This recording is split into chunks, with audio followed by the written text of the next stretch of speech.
नमस्कार दोस्तों, आप सभी का स्वागत है मेरे यूट्यूब चैनल पर। जैसा कि आप सभी को पता है, हम डेली बेसिस पे करते हैं डीएसएससी का प्रीवियस ईयर क्वेश्चन पेपर।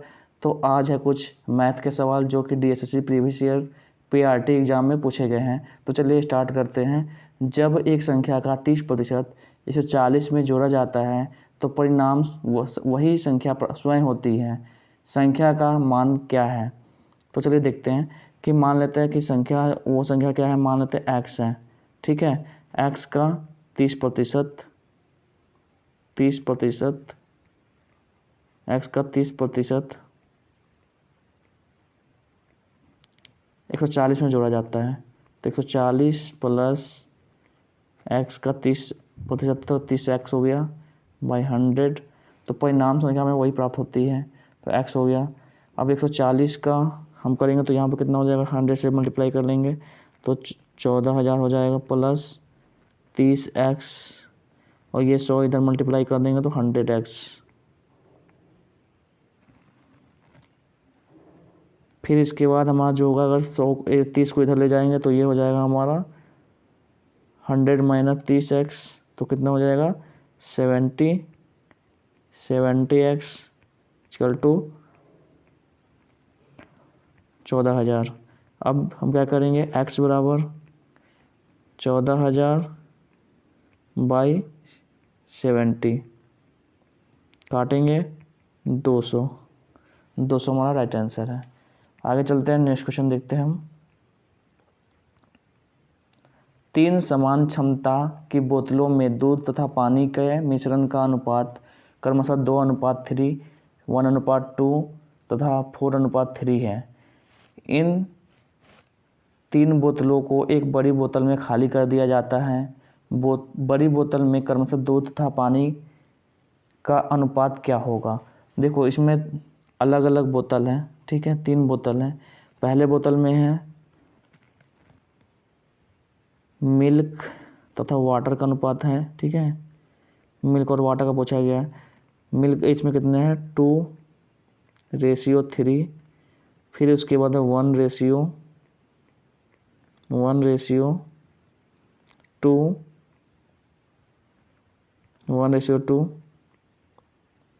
फिर उसके बाद हमारा तीसरे बोतल में है 4:3। अब इन सभी का अगर हम देखते हैं तो ये जो हमारा आ रहा है, देखते हैं यहाँ पे 2, 3, 5 टोटल, इसका 3 और ये 7 है, ठीक है। अब इनको हमें बराबर करना है कि ये सभी हमारा जो हो बराबर हो जाए।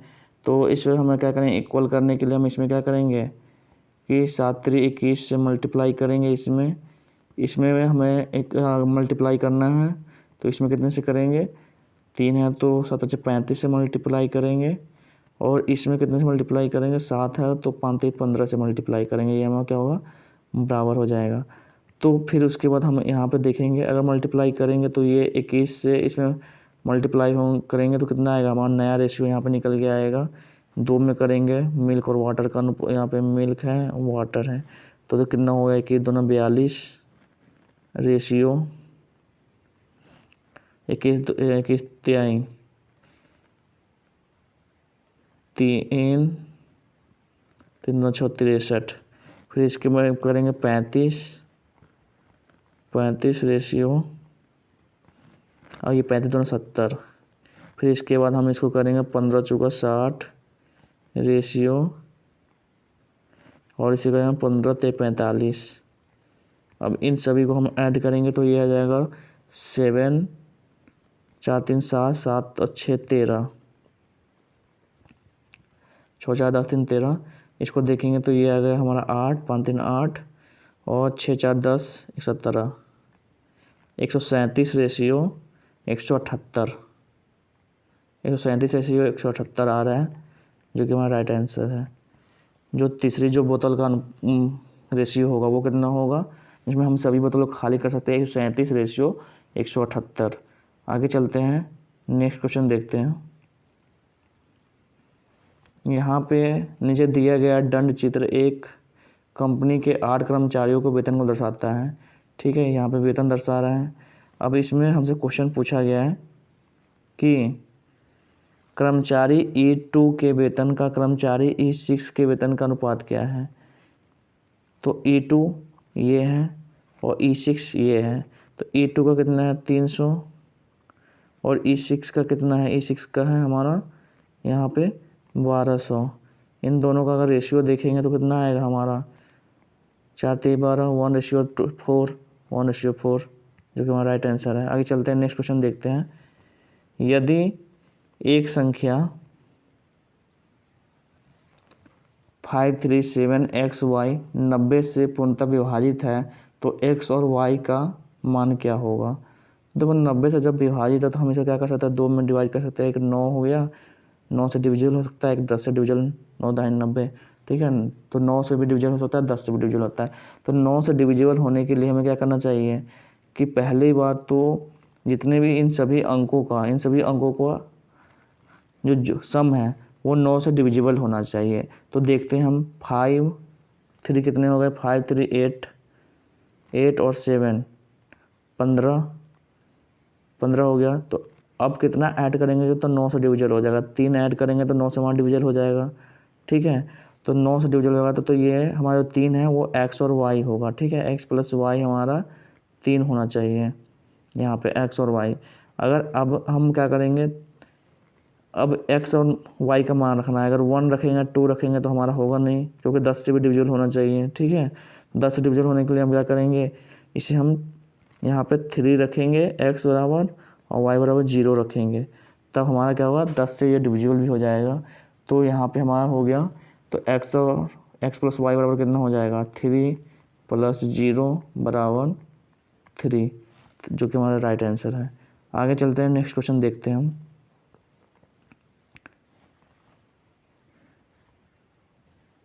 देखो यहाँ पे है क्वेश्चन है P, Q तथा R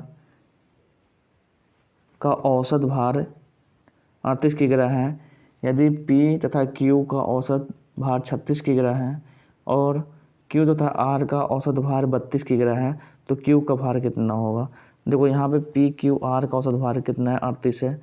तो 38 तीनों का है, तो तीनों में हम 3 से क्या करेंगे, 3 से मल्टीप्लाई करेंगे, औसत है तो यहाँ पे औसत होगा तो 3 से मल्टीप्लाई करेंगे तो पूरा निकल जाएगा हमारा। तो कितना होगा 38 24 4 2 बच्चा, और यहाँ पे 3 3 9 9 2 11 114 आ रहा है। अगर यहाँ पे देखते हैं पी क्यू का औसत भार कितना 36 है, तो 36 × 2 कितना आएगा 72 आएगा। यहाँ पे क्यू और आर का कितना है 32 है, तो 32 में मल्टीप्लाई करेंगे 2 से, कितना आएगा 64 आएगा। अब इन दोनों को हम ऐड कर लेंगे तो 72 और 64 कितना हो गया 6 और 7 6 13, 136 हो गया। 136 में से क्या मल्टीप्लाई माइनस करेंगे, 114 माइनस करेंगे, 114 114। अब जो हमारा निकल के आ रहा है वो कितना आ रहा है 2 और 2 22 आ रहा है। तो 22 जो है ये किसका है, क्यू का भार है। 22 कितना है, क्यू का भार है। आगे चलते हैं, नेक्स्ट क्वेश्चन देखते हैं हम। यहाँ पे भी ग्राफ दिया गया है जो कि 6 वस्तुओं के क्रय मूल्य और विक्रय मूल्य को दर्शा रहा है। जो ऊपर वाला है हमारा ये क्या है, हमारा क्रय मूल्य है और ये क्या है, विक्रय मूल्य है। अगर यहाँ पे दिख रहा है, बात की गई है, देखो अब इसमें कंडीशन दिया गया है कि वस्तु A1 तथा A2 पर हानि का औसत मूल्य 300 है। देख लो A1 में कितना है 1, इसमें हानि है। पहली बात तो हमारा क्रय मूल्य है जो कितना है, क्रय मूल्य 500 है, विक्रय मूल्य 400 है, तो कितना हो गया वो 100 का लॉस हो गया। अब क्या है A2 में देखते हैं, A2 में क्रय मूल्य हमारा कितना है 600 है, विक्रय मूल्य 300 है, तो कितना हो गया यहाँ पे 300 का लॉस हो गया, तो 400 आ रहा है। और पूछ रहा है कि यहाँ पे औसत मूल्य कितना होगा, औसत मूल्य 300 है, 300 नहीं होगा क्योंकि 200 आ रहा है। तो ये हमारा क्या हो गया, गलत हो गया। आगे चलते हैं, देखते हैं दूसरा, वस्तु A5 तथा A6 पर हानि का मूल्य के बीच का अंतर। A5 में देखना है हमें, A5, तो A5 कहाँ पे है, देख लो A5 हमारा यहाँ पे A5 है 500 है 100 है, और A6 ये वाला है, ठीक है। तो A5 और A6 का अगर हम देखें, A5 में कितना है, यहाँ पे अंतर 100 है, यहाँ पे कितना है 150 है, तो अंतर कितना आ रहा है 50 आ रहा है, सही है। अब इसको देखते हैं हम, सभी वस्तुओं के क्रय मूल्य तथा विक्रय मूल्य के बीच का औसत 750 है। तो सभी वस्तुओं को देख लो, सभी वस्तुओं में देखते हैं क्रय मूल्य तथा विक्रय मूल्य का अंतर 500, तो इसमें कितना है 100 का अंतर आ रहा है, ठीक है 100 का। इसमें कितना है, इसमें हम देख रहे हैं इसमें 300 का आ रहा है। अगर इसको देखेंगे तो इसमें कितना आ रहा है 100 300 तो 400 हो गया। इसमें देख लो 100, इसमें 500 इसमें 200 है, तो 700 और 100 800, मतलब ज़्यादा ही आ रहा है, तो ये भी हमारा क्या है गलत है, केवल सेकेंड हमारा सही है। तो केवल सेकेंड सही है। आगे चलते हैं, नेक्स्ट क्वेश्चन को देखते हैं हम।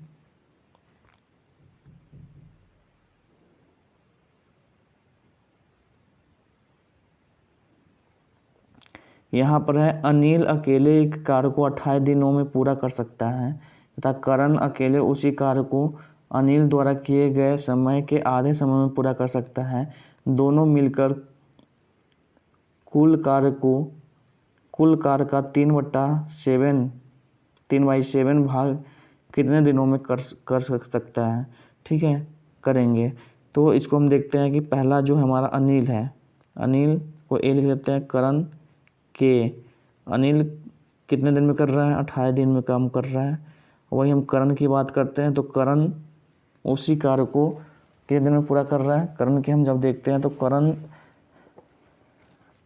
अनिल द्वारा किए गए समय के आधे समय में कर रहा है, तो मतलब 14 दिन में कर ले रहा है पूरा। अब इनका टोटल वर्क देखा, टोटल वर्क कितना आएगा, इन दोनों का एलसीएम निकालेंगे तो 28 होगा। अब ए की एफिशिएंसी कितनी है, ए की एफिशिएंसी यहाँ पे 1 निकल के आ रहा है, और के की एफिशिएंसी मतलब अनिल का एफिशिएंसी 1 है, करण की एफिशिएंसी 2 है, मतलब 2 की एफिशिएंसी से वो काम कर रहा है। अब इसमें बात की गई है कि दोनों में 3/7, 3/7 इसका भाग देख लेते हैं कि कितने दिन में कर लेगा। तो यहाँ पे हो गया 7 चौका 28, तो ये कितने निकल कर आ रहा है 4 3 12 काम कितने दिन में करेगा दोनों मिलके। तो 12 काम को हम क्या करेंगे, इनके दोनों के 3 एफिशिएंसी से भाग दे देंगे, तो कितना हो जाएगा 4 दिन में ये कर लेंगे। तो 4 हमारा क्या है राइट आंसर है, 4 दिन में। आगे चलते हैं, नेक्स्ट क्वेश्चन देखते हैं। एक वृत्त की त्रिज्या तथा व्यास का योग कितना है, 84 सेंटीमीटर है। इस वृत्त की परिधि क्या है। देखो, एक वृत्त की त्रिज्या और व्यास, मान लेते हैं ये वृत्त है, ठीक है। इस वृत्त की त्रिज्या आधी होती है और व्यास पूरा होता है, ठीक है। तो वृत्त की त्रिज्या और व्यास दोनों का योग इसमें बताएगा 84 है। मतलब त्रिज्या पूछ ले तो त्रिज्या कितनी होगी, 3 से भाग दे देंगे, त्रिज्या और व्यास मतलब 2 गुना और 1 गुना कितना होगा 3 हो जाएगा। तो कितना आएगा हमारा, त्रिज्या देखेंगे तो 3 दूनी 6 8 3 24 28 हमारा त्रिज्या निकल के आ रहा। तो वृत्त की परिधि कितना होती है 2πr। तो वृत्त की परिधि 2πr, तो हम क्या करेंगे 2 इंटू 22/7 इंटू r कितना हो गया 28। तो 7 से करेंगे 7 चौका 28, तो यहाँ पे कितना निकल के आ रहा है 22 में अगर 2 से करेंगे 44 में करेंगे तो 176 जो हमारा निकल के आ रहा है सेंटीमीटर। ये क्या हमारा राइट आंसर है। आगे चलते हैं, नेक्स्ट क्वेश्चन देखते हैं हम। यहाँ पे दिखाएगा नीचे दी गई तालिका 6 दुकानों द्वारा बेची गई किताबों की संख्या दर्शाती है। तो 6 किताब यहाँ पे बताए गए हैं। पहला है इसमें J1, दुकान ABC और E द्वारा बेची गई किताबों का औसत संख्या। ए का कितना है 32, ए का हम करें 32, बी का 58, सी 62, डी नहीं है, ई है 80। इसके औसत देखते कितना आ रहा है औसत। तो 8 2 10 12, 1 4 6 10 10 5 15 15 8 23। औसत कितने आ गए, औसत इसमें 4 से हम दे देंगे भाग, तो कितना आएगा 5 चौका 20 8 8 का 34 चौका 32 58 आ रहा है। अब है J2 में है दुकान AC द्वारा बेची गई किताबों के औसत। A का कितना है, A 32, C का कितना है 58, तो इसको कितना होगा 10 और यहाँ पे होगा 5 4 9 90, 2 से करेंगे तो कितना आएगा 45। फिर उसके बाद EF द्वारा बेची गई किताबों की औसत। E कितना है, E का है 80 और F का कितना है 70, तो ये कितना हो गया 150। 150 में अगर हम 2 से करेंगे डिवाइड करेंगे तो 75 75 हो गया। अब इसने पूछा गया ये क्या हो गया, इन दोनों को ऐड करेंगे औसत योग दोनों का। अब बेची गई किताबों की औसत संख्या का योग, अब औसत संख्या जो आ रहा है उसका योग करेंगे कितना होगा, यहाँ पे 5 5 10 के 0 हाथ में 1, अब ये होगा 7 4 11 12 120। 120 में से हम 58 घटाएंगे। यहाँ पे बताया गया है कि J2 माइनस J1 का मान क्या होगा, तो J2 में से J1 घटाएंगे तो हमारा क्या होगा, यहाँ पे 2 11 में 62 आ रहा है, तो 62 हमारा क्या है राइट है,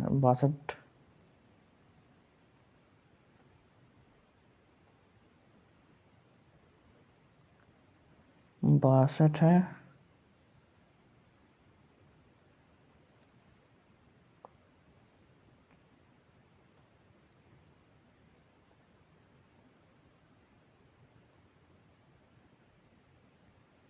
तो जब फिर से इसमें चेक कर लेते हैं एक बार कि J1 में देखो इसमें 52 है 58, फिर उसके बाद 62 और इसमें E के बाद है E का 80, इसको ऐड करेंगे तो 8 2 10 10 2 12 का 2 हाथ में 1 है और ये हो गया 6 4 10 10 8 18 18 5 23। 23 में हम 4 से करेंगे तो 5 चौका 20 8 चौका 32, ये तो सही है। इसको अगर हम देखते हैं 32 A और C का है, सॉरी यहाँ पे मैंने गलत कर दिया है, A और C है तो 62 है यहाँ पे, ठीक है ये है 62, तो इसको हम ऐड करेंगे तो ये होगा 4 94 हो जाएगा। अब इसको हम मल्टीप्लाई करेंगे तो यहाँ पर 47 हो जाएगा, तो 47 और 52 को ऐड करेंगे, 47 और 75 को ऐड करेंगे तो कितना होगा 22 में से 8 जाएगा तो यहाँ पर 4 होगा। अब 12 में से 8 जाएगा तो 4 होगा, तो 64 हमारा क्या है राइट आंसर है ये। आगे चलते हैं, नेक्स्ट क्वेश्चन देखते हैं हम। 3 साझेदार X Y और Z तथा Z ने एक व्यवसाय में कुल 42,000 रुपये निवेश किए। वर्ष के अंत में X को 7200 रुपये, Y को 6300 रुपये और Z को 5400 रुपये लाभ के हिस्से के रूप में प्राप्त होता है। तो Y ने व्यवसाय में कितनी राशि का निवेश किया था। देखो प्रॉफिट की बात करते हैं तो profit X Y Z, X को कितना मिल रहा है 7200, Y को 6300 और Z को 5400। इनका रेशियो निकालेंगे तो रेशियो कितना होगा 9 8 72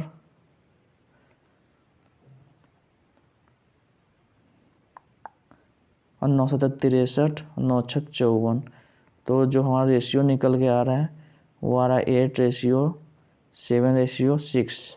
अब इसमें बात की जा रही है कि X इसमें Y ने व्यवसाय में कितनी राशि लगाई, Y का पूछा जा रहा है, तो Y ने कितनी लगाई, तो Y का हम देख लेते हैं 7Y कितने का, टोटल कितना है हमारा 42,000 का, Y का कितना है 7, टोटल कितने हो गए 8 और 7 15 15 6 21, अब काटेंगे तो एक दोनों 42 2, तो ये कितने हो गए 7 दूना 14 14,000।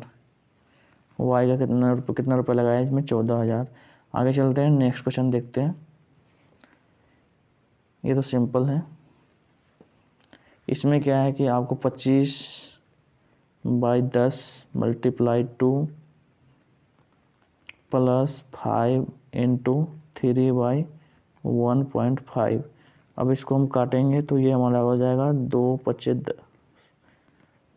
10, 5 से काटेंगे इसे तो 50 25 5 ये हो जाएगा। इसे काटेंगे 2 आएगा तो ये हो गया 5 प्लस 5 10 15, जो कि हमारा राइट आंसर है। आगे चलते हैं, नेक्स्ट क्वेश्चन देखते हैं।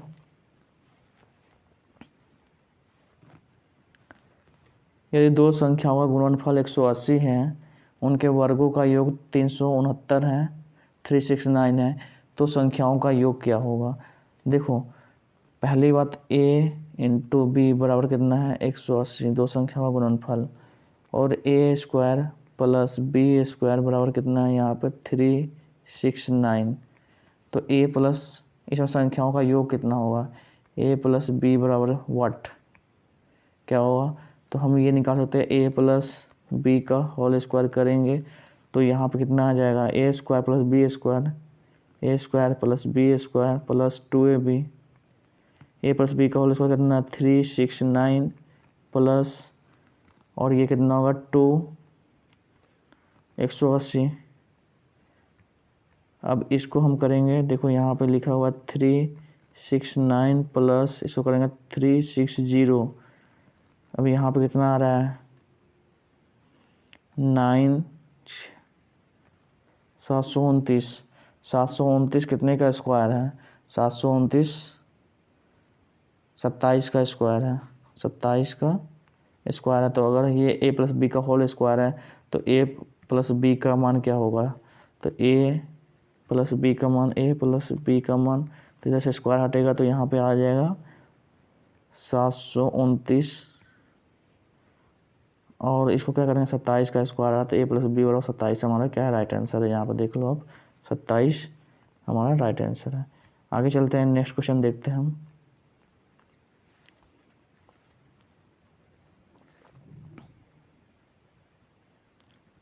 एक रेलगाड़ी 50 किलोमीटर प्रति घंटा की गति से चल रही है। 625 मीटर की एक दूरी तय करने में उसे कितने सेकंड लगते हैं। देखो यहाँ पे किलोमीटर दिया हुआ है, 50 किलोमीटर की दूरी से तय कर रहा है। अगर यहाँ पर किलोमीटर रहता तो हम क्या करते, चेंज नहीं करते। यहाँ पर मीटर में दिया है तो इसे क्या करेंगे, किलोमीटर को हमें मीटर प्रति सेकेंड में चेंज करना है स्पीड को। तो 50,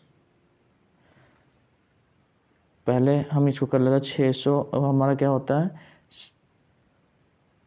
दूरी तय करने का, दूरी बराबर क्या होता है चाल, यहाँ पे है पर इतनी दूरी तय करने के लिए ये कितने सेकेंड लगेंगे, समय बराबर दूरी बटे चाल। तो दूरी कितनी है 625 मीटर, और यहाँ पे 50 किलोमीटर दिया है तो 50 को हम क्या करेंगे मीटर प्रति सेकेंड में बदलने के लिए 5/18 से मल्टीप्लाई करेंगे। अगर ऐसे कि किलोमीटर में बदलना होता है जिसको 18/5 से हम मल्टीप्लाई करते हैं तो 18 हमारा क्या होगा ऊपर जाएगा 625 इंटू 18, यहाँ पे होगा 50/5। अब 5 हो गया। अब इसको हम क्या करेंगे 5 से काटेंगे तो कितना होगा 125, 125 को 5 से काटेंगे तो यहाँ पर 10 आएगा, और यहाँ पे ऐसे कर लेना 25 से काट लेते हैं डायरेक्ट। तो 25 से काटेंगे तो ये हो जाएगा हमारा 2 और इसे 25 करना 25 25 125 5 आ रहे हैं। इसे 9 से काट लेंगे तो यहाँ पे होगा 9 5 45, 45 हमारा क्या है राइट आंसर है। आगे चलते हैं हम, नेक्स्ट क्वेश्चन देखते हैं। एक व्यक्ति किसी निश्चित राशि को 5% की वार्षिक दर से साधारण ब्याज पर उधार देता है। 16 वर्षों में प्राप्त किया गया ब्याज उधार दी गई राशि से 700 रुपये कम है। तो उधार दी गई राशि क्या है, मान लेते उधार दी गई राशि कितनी x है, तो x का 5% की रेट के अनुसार 16 वर्ष में जो राशि प्राप्त होती है वो 700, उससे वो कितनी है 700 कम है, ब्याज 700 रुपये कम है। ठीक है, जो ब्याज उधार दी गए थे उससे 700 कम है। तो इसको हम क्या करेंगे 16 पंचे 80, 80x इक्वल टू यहाँ पे हम क्या करेंगे 100x, ये हमारा इतना मल्टीप्लाई हो जाएगा 100x माइनस, और 700 में 100 से करेंगे तो 70,000। ठीक है, अब 100 को इधर करेंगे, 100 को इधर करेंगे तो 20x बराबर 70,000, तो x बराबर 70,000 बाई 20 काटेंगे, ये कितना होगा 3500, ठीक है, जो कि हमारा क्या है 3500 राइट आंसर है। आगे चलते हैं, नेक्स्ट क्वेश्चन देखते हैं हम। एक व्यापारी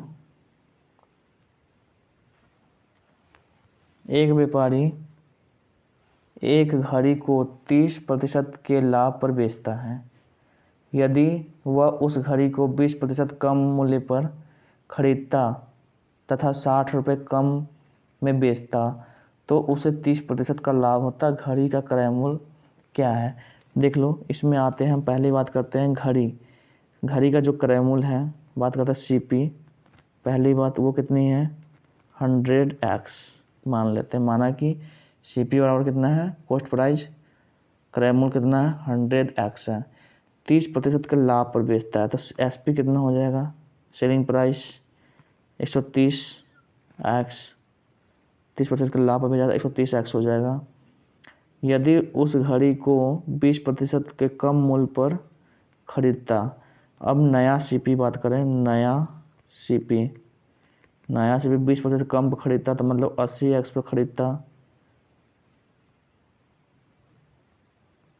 तथा 60 रुपये कम में बेचता तो उसे 30% का लाभ होता।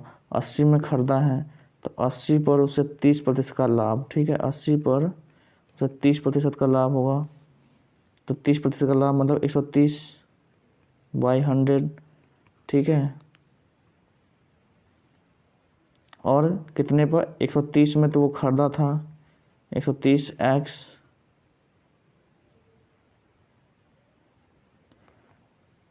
और कितना कम में बेचता, 60 कम में बेचता, ठीक है। तो ये हमारा इक्वेशन हो गया।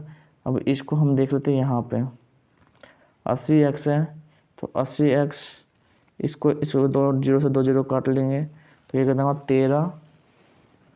13 का 40 54 65 78 71 78 104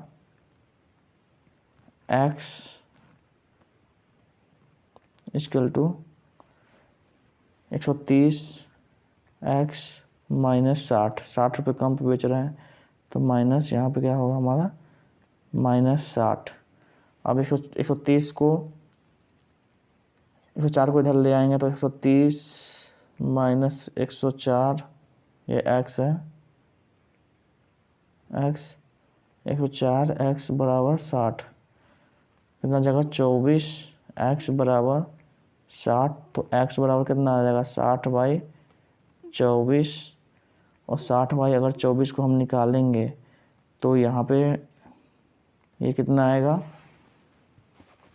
60 बाई 24 को अगर निकालेंगे तो हमारा आएगा, 1 मिनट,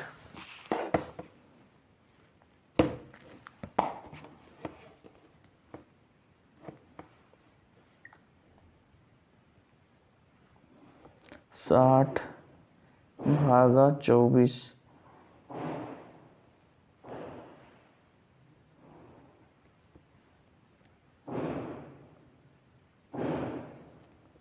60 भागा 24 आ रहा है 2.5,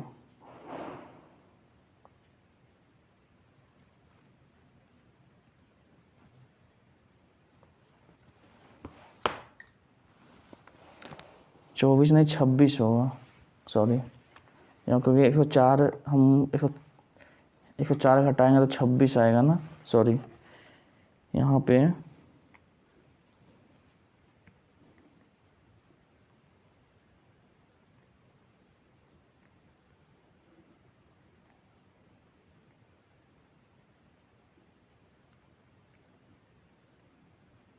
26 आएगा।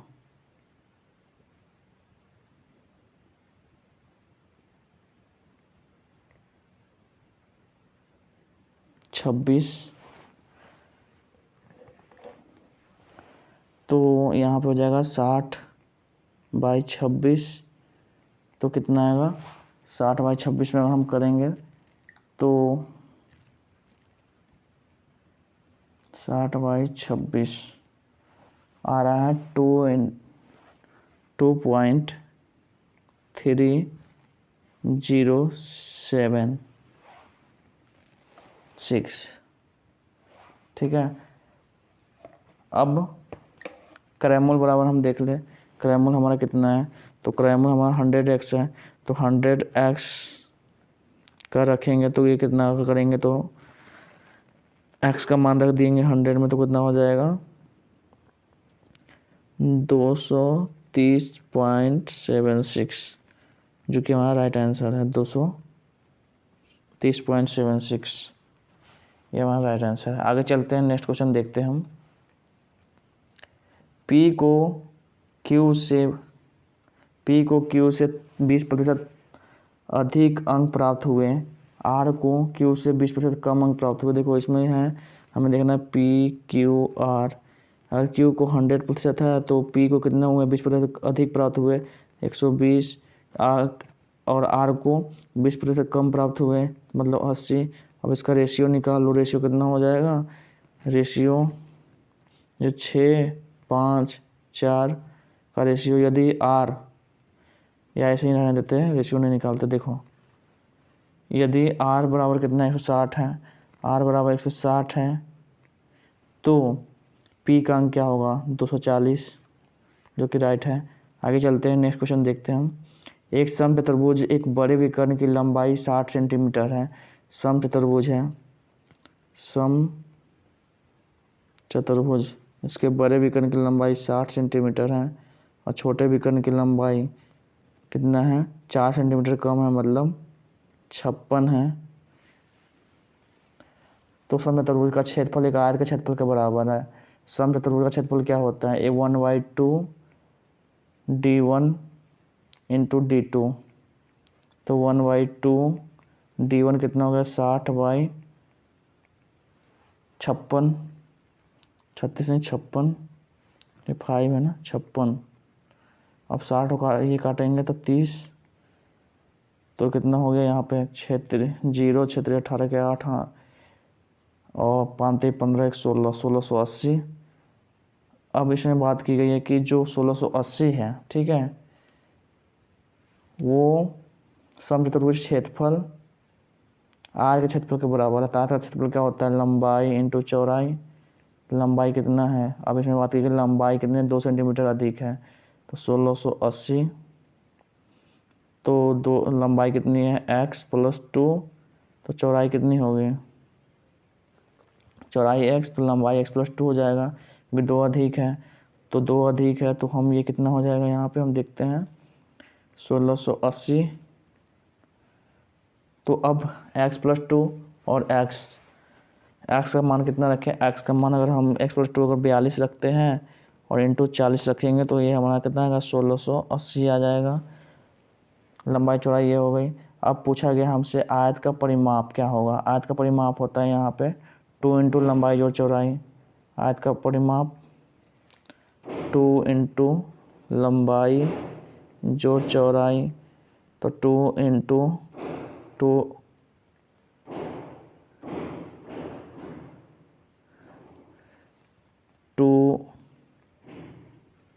2 इंटू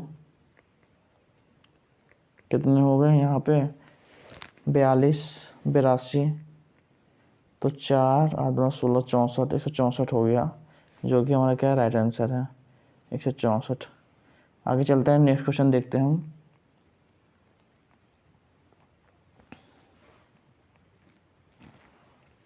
प्रतीक E से F की ओर चलना प्रारंभ करता है। प्रतीक है जो E से F की ओर चलना प्रारंभ करता है, E से F की ओर चलना प्रारंभ करता है प्रतीक, और यहाँ पे क्या है राजू है। प्रतीक का जो इसमें बात किया गया F E से F की ओर चलना प्रारंभ करता है, प्रतीक तथा राजू की गति, प्रतीक का कितना है 20 किलोमीटर प्रति घंटा, राजू का कितना है, राजू का 15 किलोमीटर प्रति घंटा, 15 किलोमीटर प्रति घंटा। अब इसमें हमसे एक दूसरे से मिलने के बाद ई तक पहुंचने के लिए चलता, देखो प्रतीक तथा राजू की गति क्रमशः 20 किलोमीटर प्रति घंटा 15 किलोमीटर प्रति घंटा है। एक दूसरे से मिलने के बाद ई तक पहुंचने के लिए राजू द्वारा लिया गया समय 16 घंटा है। राजू से मिलने के बाद ऐप तक पहुंचने के लिए प्रतीक द्वारा लिया गया समय क्या होगा। मान लेते हैं ये दोनों कहीं बीच में मिलते हैं, यहाँ पे मिलते हैं, ठीक है। मिलने के बाद जो राजू है, यहाँ से मिलने के बाद राजू यहाँ पे 16 घंटा में तय करता है, ठीक है। तो प्रतीक मिलने के बाद कितने घंटे में तय करेगा, तो मिलने के बाद यहाँ पर प्रतीक कितने घंटे में तय करेगा ये है। तो पहले हम इसका रेशियो देख लेते हैं। जो टाइम यहाँ पे देख रहे हैं कि स्पीड का रेशियो कितना हो जाएगा। स्पीड का रेशियो यहाँ पे है प्रतीक और इसका राजू का। प्रतीक का रेशियो 20 है, तो 20 का कितना हो जाएगा 15, तो ये 4:3 हो जाएगा स्पीड का रेशियो। तो टाइम कितना लगेगा, टाइम का रेशियो जस्ट इसका उल्टा होता है, 3:4। अगर राजू कितने घंटे ले रहा है, 16 घंटे ले रहा है, तो प्रतीक कितने लेगा, 9 घंटे लेगा। 9 घंटे राइट आंसर है। आगे चलते हैं। यदि किसी का संख्या के 1/4 मान लेते हैं x के 1/4 के 1/3 का मान 18 है, तो उस संख्या के 1/8 का मान क्या होगा। तो इसको निकाल लो कितना आ रहा है, 18 है, तो 18 को कर लो यहाँ पे 18 × 3 × 4 हो जाएगा। तो इससे मल्टीप्लाई करेंगे तो कितना आएगा हमारा, 18 × 3 ×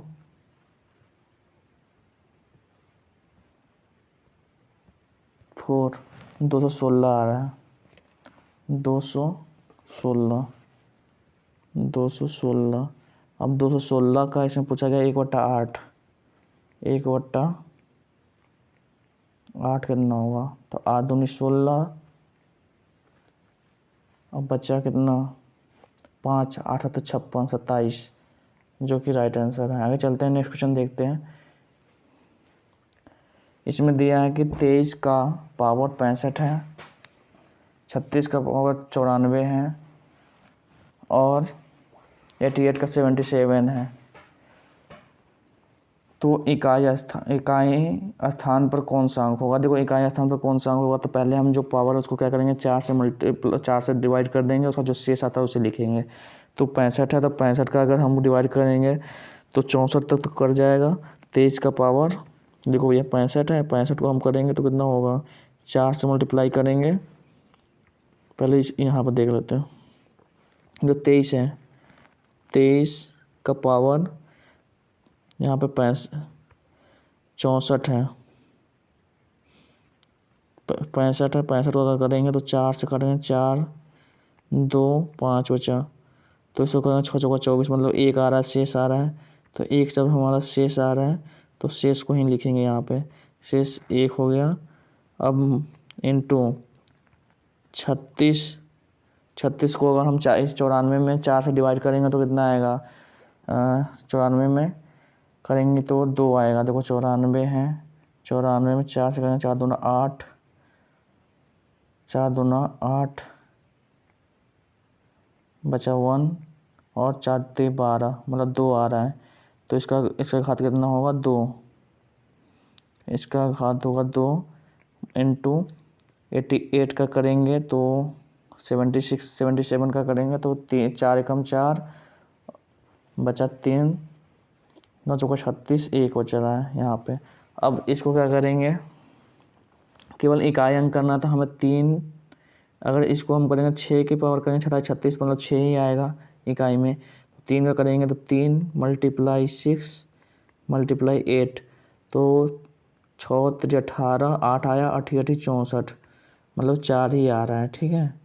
जो शेष कितना आ रहा है, अब इसको मल्टीप्लाई करेंगे, सबका जो देख रहे हैं जो शेष कितना आएगा, 4 आ रहा है। देखो 6 3 18 आ गया, 18 में 8 से मल्टीप्लाई करेंगे तो ना 18 8 है। तो हमें केवल इकाई को करना था, 64 लास्ट वाला कर लेंगे तो 4 आ रहा है, ठीक है। तो 4 हमारा क्या है, राइट आंसर है। 20 क्वेश्चन कंप्लीट हो गए। आई होप आपको वीडियो अच्छा लगा होगा। अगर वीडियो अच्छा लगा तो लाइक करिए, सब्सक्राइब करिए एंड शेयर करिए। मिलते हैं नेक्स्ट वीडियो में। जय हिंद, जय भारत।